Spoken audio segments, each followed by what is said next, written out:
Muhammad Ramdhani, NPM 24610107. Saya Dima Fiara Citra, NPM 24610127. Saya Fatia Gita Andini dengan NPM 24610086. Saya Amanul Witasari dengan NPM 24610119. Saya Rayhan Azhar Setiawan, NPM 24610098. Selamat pagi, kami dari kelompok 7 akan mempresentasikan materi tentang rekrutmen dan seleksi sumber daya manusia. Topik ini sangat penting karena karyawan adalah aset utama organisasi. Tanpa karyawan yang kompeten, organisasi tidak bisa mencapai tujuan dan mempertahankan produktivitas.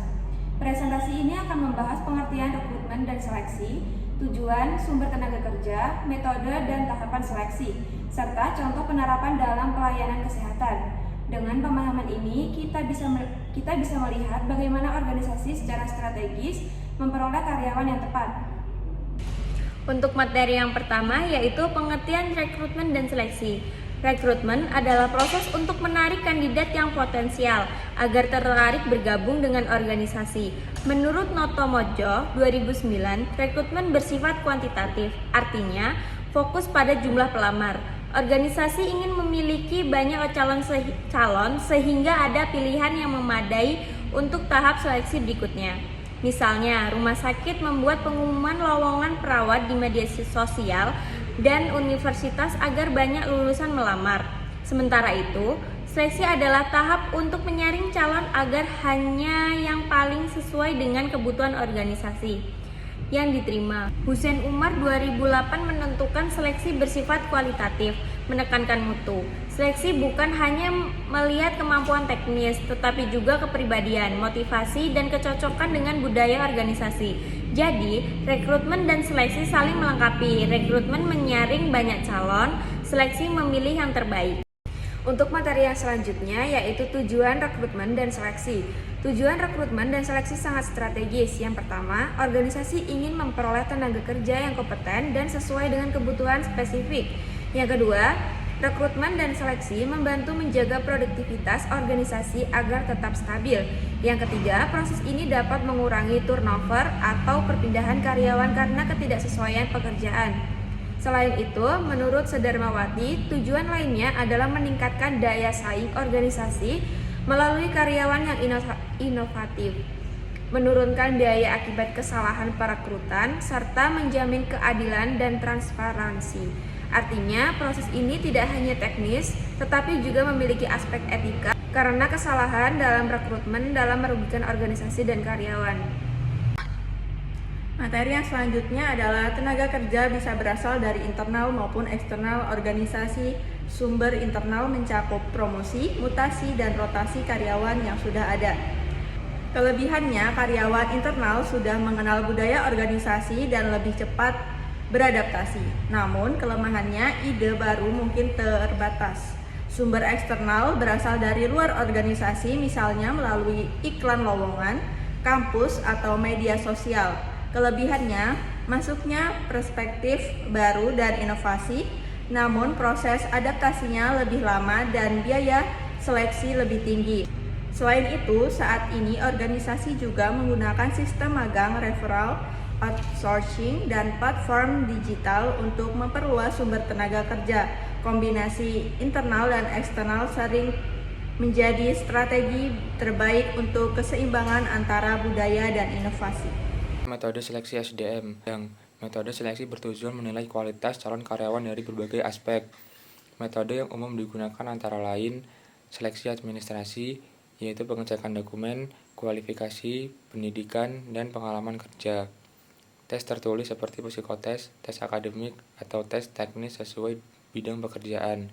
Wawancara, baik dengan HRD maupun atasan langsung, untuk mengetahui motivasi, sikap kerja, dan kecocokan budaya. Tes kesehatan, memastikan kondisi fisik sesuai dengan pekerjaan. Assessment Center, metode komprehensif yang menggunakan simulasi kerja, studi kasus, dan role-play untuk menilai kemampuan calon secara menyeluruh. Dalam praktik modern, tes kepribadian dan tes kognitif juga banyak digunakan. Penggunaan berbagai metode secara kombinatif akan meningkatkan akurasi seleksi dan meminimalkan kesalahan penempatan karyawan. Tahapan seleksi SDM. Seleksi biasanya dilakukan secara bertahap agar kandidat yang lolos benar-benar sesuai dengan kebutuhan Tahapannya meliputi penyaringan administrasi untuk memastikan persyaratan dasar terpenuhi, tes kemampuan dan psikologi, menilai keterampilan dan karakter calon, wawancara HRD dan user untuk melihat motivasi, etika, dan kecocokan budaya, tes kesehatan sebagai syarat fisik pekerjaan tertentu, wawancara akhir atau negosiasi kerja sebelum memberikan surat penerimaan, onboarding dan orientasi setelah diterima, untuk memperkenalkan organisasi dan tugas pekerjaan. Tahapan ini sistematis agar organisasi dapat mendapatkan karyawan yang tidak hanya kompeten tetapi juga loyal dan sesuai dengan budaya organisasi. Contoh kasus pelayanan kesehatan. Di rumah sakit, rekrutmen dan seleksi lebih ketat karena berhubungan langsung dengan keselamatan pasien.